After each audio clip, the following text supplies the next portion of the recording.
আমরা থার্ড পার্টে ডিসকাস করব the emergence of two power blocs, কীভাবে দুটো পাওয়ার ব্লকসের জন্ম হয়েছিল।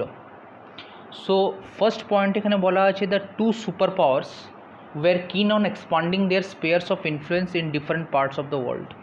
অর্থাৎ দুটো যে সুপার পাওয়ার কান্ট্রি ছিল, একটা ছিল গিয়ে আমেরিকা বা ইউএসএ, আর একটা হচ্ছে গিয়ে সোভিয়েত ইউনিয়ন আর ফর্মার রাশিয়া।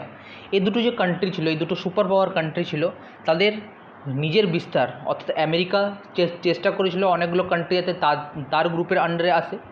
সোভিয়েত ইউনিয়ন অর্থাৎ ফর্মার রাশিয়া যে গ্রুপটা ছিল, ওই গ্রুপটাও চেষ্টা করেছিল যে ডিফারেন্ট পার্টস অফ দ্য ওয়ার্ল্ডের যে কান্ট্রিগুলো আছে, ডিফারেন্ট পার্টস অফ দ্য ওয়ার্ল্ডের যে কান্ট্রিগুলো আছে, ওরা যেন সোভিয়েত ইউনিয়নে জয়েন করে। এরকমভাবে কী হলো, in a country in a world sharply divided between two alliance system. তাহলে পুরো পৃথিবীটা কিন্তু পুরো ওয়ার্ল্ডটা কিন্তু দুটো অ্যালায়েন্সে বা দুটো গোষ্ঠীতে ভাগ হয়ে গেছিলো। A state is supposed to remain tied to the protective superpower to limit the influence of the other superpower and its allies.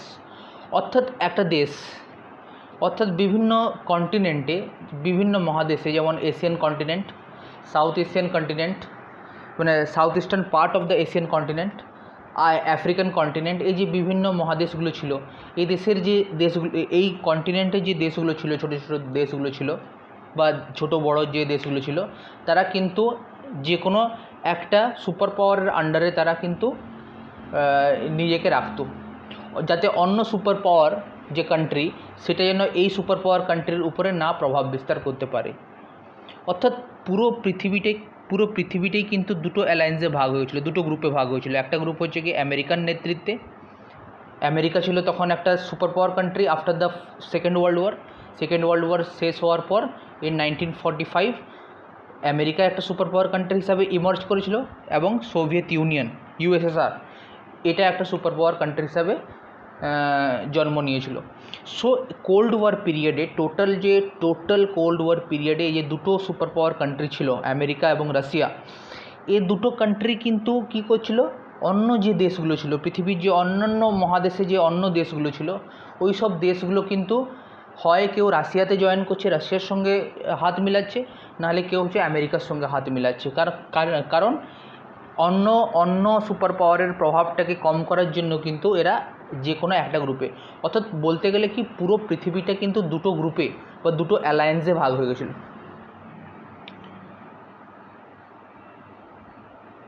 সেকেন্ডতে দেখছি আমরা যে স্মলার স্টেটগুলো ছিল, যেগুলো ছোটো ছোটো দেশগুলো ছিল in the alliance, use to link to the super powers for their own purpose. They got the promise of protection, weapons and economic aid against the local rivals, mostly the regional neighbors with whom they had rivalries. অর্থাৎ এইসব যে ছোটো ছোটো দেশগুলো ছিল, এই ছোটো ছোটো দেশগুলো অ্যালায়েন্সে যোগ দেওয়ার পর, হয় ওয়েস্টার্ন অ্যালায়েন্স নাহলে ইস্টার্ন অ্যালায়েন্স, দুটো অ্যালায়েন্স ছিল। ওয়েস্টার্ন অ্যালায়েন্স ছিল আমেরিকার নেতৃত্বে, আমেরিকা ছিল super power country in the western alliance, and the ইস্টার্ন অ্যালায়েন্সের সুপার পাওয়ার কান্ট্রি ছিল কে, রাশিয়া। সো এই দুটো যে ছোটো ছোটো দেশগুলো যে জন্ম নিচ্ছিল, বা যে ছোটো ছোটো দেশগুলো পৃথিবীর যে ছিল, তারা কিন্তু কেন এই অ্যালায়েন্সের আন্ডারে আসতো, হয় ওয়েস্টার্ন অ্যালায়েন্সে জয়েন করতো, নাহলে ইস্টার্ন অ্যালায়েন্সে জয়েন করতো। এই জয়েন করার পিছনে মেনলি যে কারণগুলো ছিল, মেন যে রিজনসগুলো ছিল, তারা প্রোটেকশানের প্রমিস পেত। অর্থাৎ তারা যদি যে কোনো একটা গ্রুপে যদি জয়েন করতো, হয় আমেরিকান গ্রুপ বা হচ্ছে গিয়ে রাশিয়ান গ্রুপ যদি জয়েন করতো, তাহলে তারা প্রোটেকশন পেত, উইপন্সের সাপ্লাই পেত, অস্ত্রশস্ত্রের সাপ্লাই পেত, এবং ইকোনমিক এড বা আর্থিক সাহায্য পেত এইসব গ্রুপ থেকে। সো মেনলি বলতে গেলে এই দুটো যে পৃথিবীটা যে টোটাল দুটো গ্রুপে ভেঙে গেছিলো, একটা হচ্ছে গিয়ে আমেরিকান নেতৃত্বে, একটা হচ্ছে গিয়ে রাশিয়ার নেতৃত্বে। এই দুটো গ্রুপে অন্য যে দেশগুলো ছিল, পৃথিবীর যে অন্য দেশগুলো ছিল, ওরা কিন্তু হয় আমেরিকান ব্লকে যেটা ওয়েস্টার্ন অ্যালায়েন্সে যোগ দিত, নাহলে কিন্তু ইস্টার্ন অ্যালায়েন্স যেটা রাশিয়ার নেতৃত্বে যে গ্রুপটা, তাতে যোগ দিত। পারপাসটি ছিল এই জন্য যে তারা প্রোটেকশান পেত, তারা ওইসব কান্ট্রিগুলো প্রোটেকশান পেত, ওইসব কান্ট্রিগুলোর অস্ত্র পেত বা উইপন্সের সাপ্লাই পেত, এবং তারা আর্থিক সাহায্য বা ইকোনমিক এড পেত। Because of this three reasons, এই তিন রিজনের জন্য, এই তিন কারণের জন্যই কিন্তু তারা যে কোনো না কোনো একটা অ্যালায়েন্সে, দুটো অ্যালায়েন্সের মধ্যে যে কোনো একটা পার্টিকুলার অ্যালায়েন্সে তারা যোগ দিত। দ্য অ্যালায়েন্স সিস্টেম যেটা ছিল led to the two superpowers therefore threatened the divide the entire world into two camps.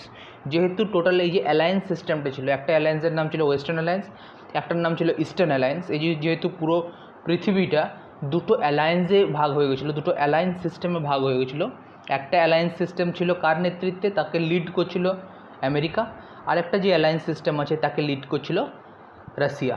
তো এই দুটো যে সুপার পাওয়ার কান্ট্রি দুটো ডিফারেন্ট অ্যালায়েন্সকে লিড করছিল, একটা ওয়েস্টার্ন অ্যালায়েন্সকে একটা ইস্টার্ন অ্যালায়েন্সকে।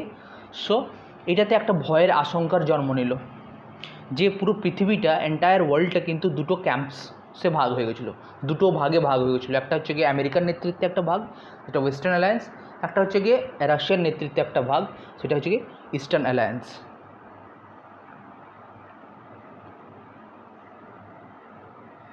এরপরে দেখছি, এরপরের পয়েন্টে দেখছি this division happened first in Europe. প্রথমে এই যে দুটো গ্রুপে ভেঙে যাওয়া, দুটো অ্যালায়েন্সে ভেঙে যাওয়ার ঘটনাটা প্রথমে ঘটেছিল ইউরোপে।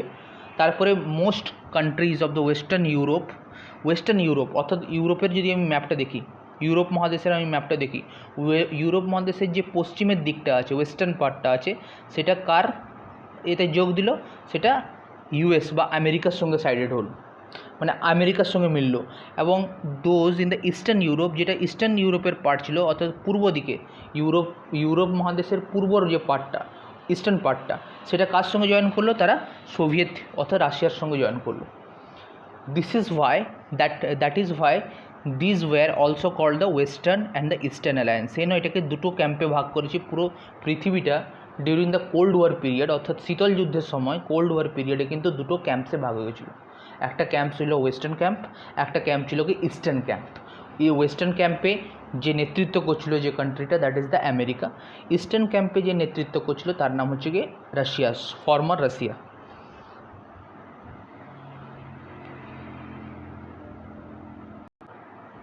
এবার যে ওয়েস্টার্ন অ্যালায়েন্সটা ছিল, অর্থাৎ পৃথিবীটা সে সময় দুটো ভাগে ভাগ হয়ে গেছিলো। একটা হচ্ছে গিয়ে ওয়েস্টার্ন অ্যালায়েন্স, একটা ছিল ইস্টার্ন অ্যালায়েন্স। সো এই ওয়েস্টার্ন অ্যালায়েন্স যেটার নেতৃত্ব করছিল কি আমেরিকা, যে ওয়েস্টার্ন অ্যালায়েন্সে যেটা সুপার পাওয়ার কান্ট্রি ছিল তার নাম হচ্ছে কি আমেরিকা, তারা একটা অ্যাসোসিয়েশন বা একটা অর্গানাইজেশন ফর্ম করলো। ওই অর্গানাইজেশনের নাম হচ্ছে গিয়ে ন্যাটোর ফুল ফর্মটা দেওয়া আছে যে নর্থ আটলান্টিক ট্রিটি অর্গানাইজেশন। অর্থাৎ ওখানে আটলান্টিক মহাসাগর আছে, অর্থাৎ আমরা যদি ওয়ার্ল্ড ম্যাপটা দেখি, ইউরোপিয়ান কন্টিনেন্ট অর্থাৎ ইউরোপীয় মহাদেশ এবং যে নর্থ আমেরিকা, তার মাঝখানে যে সাগরটা আছে সেটা হচ্ছে কি Atlantic. So north Atlantic treaty organization এরা ফর্ম করলো, যেটা ওয়েস্টার্ন অ্যালায়েন্সের যেগুলো দেশগুলো ছিল, ওয়েস্টার্ন অ্যালায়েন্স যেটা নেতৃত্ব করছিল, যাকে লিড করছিল আমেরিকা, তারা যে একটা অর্গানাইজেশন ফর্ম করলো, ওই অ্যালায়েন্সের নাম হচ্ছে, ওই অর্গানাইজেশনের নাম হচ্ছে নর্থ আটলান্টিক ট্রিটি অর্গানাইজেশন। এটা কবে এক্সিস্টেন্সে এসেছে? এপ্রিল 1949। এরপরে বলা হয়েছে গিয়ে it was an association of 12 states which declared that armed attack on any one of them in Europe or the North America would be regarded as an attack on all of them. অর্থাৎ এরা একটা যে ট্রিটি বা একটা organisation set up করলো আমেরিকার নেতৃত্বে। America ছিল সেখানে ওয়েস্টার্ন অ্যালায়েন্সের হেড বা leading country, super power country. এরা যে একটা এরা যে একটা গ্রুপ বা অর্গানাইজেশন স্টার্ট করলো, যেটার নাম হচ্ছে NATO, north Atlantic treaty organization. এরা কি করলো? 12টা দেশ মিলে এই ট্রিটি বা এই অর্গানাইজেশনটাকে ফর্ম করেছিল। এই ন্যাটো অর্গানাইজেশনটাকে ফর্ম করেছিল কটা দেশ মিলে? 12 কান্ট্রিজ মিলে। অর্থাৎ এই কান্ট্রি, এখানে বলা হয়েছিল যে ইউরোপ মহাদেশে এই অধিকাংশ দেশগুলি ছিল এখানে ইউরোপ কন্টিনেন্টে, এই 12টা দেশের মধ্যে অধিকাংশ দেশগুলো ছিল ইউরোপ মহাদেশে বা ইউরোপ কন্টিনেন্টে, আর ছিল গিয়ে নর্থ আমেরিকান কন্টিনেন্টে। সে নর্থ আমেরিকান কন্টিনেন্ট অ্যান্ড ইউরোপীয় কন্টিনেন্টে যে দেশগুলো ছিল, এই 12টা দেশ যারা হচ্ছে গিয়ে ন্যাটো এই অর্গানাইজেশনের মেম্বার, নর্থ আটলান্টিক ট্রিটি অর্গানাইজেশনের মেম্বার কান্ট্রি। তো এই দেশগুলো একটা চুক্তিপত্র বা ট্রিটি একটা সাইন করেছিল। সেই ট্রিটি অনুসারে ইফ এনি কান্ট্রি, যদি এই 12টা কান্ট্রির যে কোনো একটা কান্ট্রিকে যদি অ্যাটাক করে কোনো বাইরের কান্ট্রি, তাহলে কি করবে? তাহলে কিন্তু সবাই মিলে মানে এই টোটাল ন্যাটো অর্গানাইজেশনটা মিলে, নর্থ আটলান্টিক ট্রিটি অর্গানাইজেশন, এই সব একটা অর্গানাইজেশন মিলেই কিন্তু ওই দেশ যে আক্রমণ করতে এসেছে ওকে তাকে কিন্তু অ্যাটাক করবে তারা, এই একটা চুক্তি তারা তৈরি করলো। সো এখানে বলা হয়েছে it is an association of 12 স্টেটসকে নিয়ে এদের মেম্বারশিপ, অর্থাৎ এই ন্যাটো অর্গানাইজেশনের 12 মেম্বার্স ছিল যখন তৈরি হয়েছিল। এবং যদি কোনো একটা দেশের উপরে এই যারা মেম্বার কান্ট্রি, এই 12টা যে মেম্বার কান্ট্রি আছে তাদের মধ্যে কোনো একটার উপরে যদি আর্মড অ্যাটাক হয়, ওকে, ইন ইউরোপ কন্টিনেন্টে বা নর্থ আমেরিকান কন্টিনেন্টে, এটাকে তারা ধরে নেবে যে তাদের সবার উপরে আক্রমণ। যদি কোনো একটা দেশের উপরে আক্রমণ হয়, 12টার মধ্যে যে কোনো একটা দেশের উপরে যদি কেউ আক্রমণ করে কোনো অন্য কোনো কান্ট্রি, তাহলে কিন্তু তারা ধরে নেবে যে তাদের ন্যাটো অর্গানাইজেশনের উপর অ্যাটাক হয়েছে। সো এটাই ছিল ন্যাটো। ওয়েস্টার্ন অ্যালায়েন্সটাও কিন্তু এরকমভাবে একটা অর্গানাইজেশন ফর্ম করেছিল। যেমন ওয়েস্টার্ন অ্যালায়েন্স যেটা ছিল, যেটা আমেরিকান নেতৃত্বে, যেটা ছিল সুপার পাওয়ার কান্ট্রি, সেখানে ছিল আমেরিকা, এই NATO organisation, north Atlantic treaty organization. এরকমভাবে যেটা ইস্টার্ন অ্যালায়েন্স যেটা ছিল, অর্থাৎ ইস্টার্ন অ্যালায়েন্স যার নেতৃত্ব করছিল গিয়ে রাশিয়া, তারাও কিন্তু একটা প্যাক্ট সাইন করলো, সেটাকে হচ্ছে ওয়ারসো প্যাক্ট। ইন ওয়ারসো, এই হচ্ছে এটা কোথায় আছে, পোল্যান্ডে আছে। পোল্যান্ড নামক যে কান্ট্রিতে, তার সেখানকার একটা সিটির নাম হচ্ছে ওয়ারসো প্যাক্ট।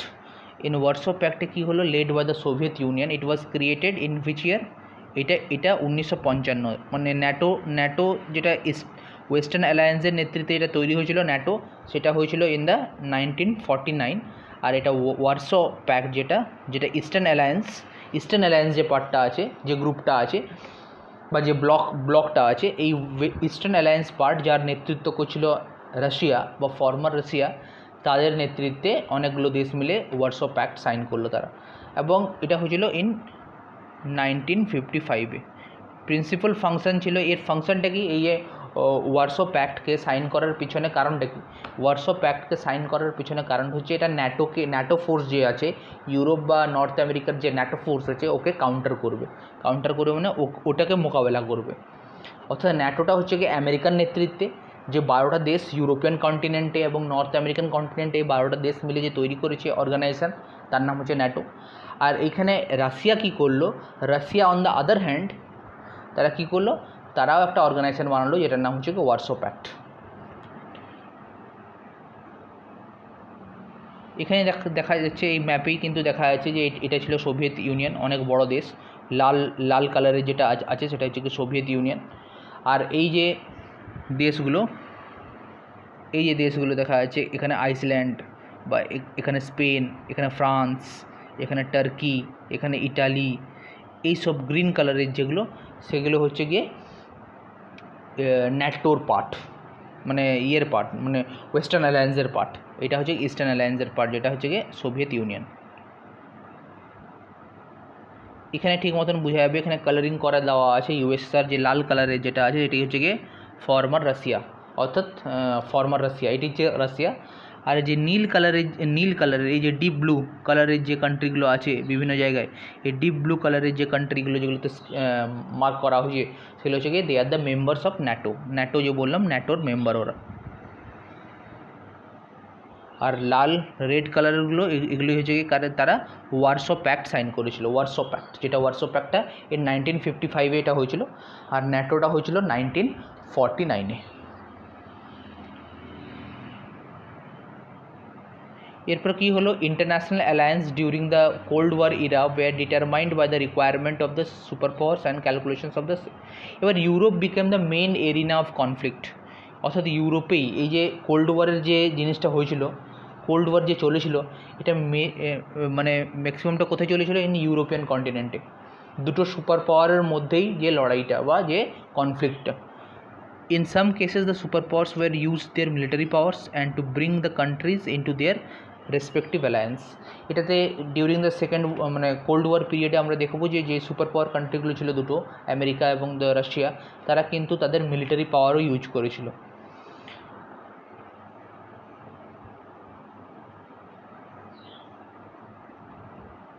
এরপর যেটা আছে কি, Soviet union used it's influence in the eastern ইউরোপে যদি আমি ইউরোপিয়ান কন্টিনেন্টটা ভাবি, ইউরোপিয়ান কন্টিনেন্টের যে ইস্টার্ন পার্টটা আছে, মানে ইস্টার্ন সাইডটা, এটাকে বলে eastern Europe.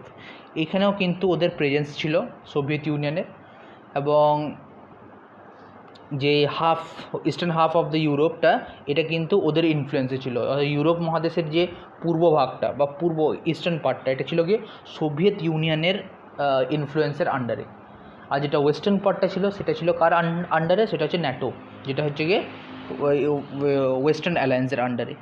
So the east and the south east Asia and the West Asia, এশিয়ার যে সাউথ ইস্ট পার্ট আর ওয়েস্ট এশিয়ার পার্টটা, বা যেটাকে বলে মিডল ইস্ট বলা হয়, এটা ইউনাইটেড স্টেটসের আন্ডারে ছিল, ওই অ্যালায়েন্সের আন্ডারে ছিল। ইউনাইটেড স্টেটের অ্যালায়েন্সের নাম হচ্ছে ওয়েস্টার্ন অ্যালায়েন্স। ওইগুলোর নাম হচ্ছে কি south east Asian treaty organization, যেটাকে সিটো বলা হয়, আর এটা হচ্ছে কি সেন্ট্রাল ট্রিটি অর্গানাইজেশন বা সেন্টো বলা হয়। এগুলোর নাম। এই যে কান্ট্রিগুলো ছিল, এই যে পার্টসগুলো ছিল এশিয়া মহাদেশের, যে সাউথ ইস্ট এশিয়া বা ওয়েস্ট এশিয়া বা ইস্ট পার্টটা, এটা ছিল আমেরিকার আন্ডারে ও ইউনাইটেড স্টেটসের আন্ডারে। আর যেটা ইউরোপ মহাদেশের যেটা পূর্ব পার্ট, যে eastern part of the Europe, ওটা কী ছিল, কার আন্ডারে ছিল, কোন ব্লকের আন্ডারে ছিল? এটা ইস্টার্ন ব্লকের আন্ডারে ছিল। ইস্টার্ন ব্লক মানে সোভিয়েত রাশিয়ার আন্ডারে।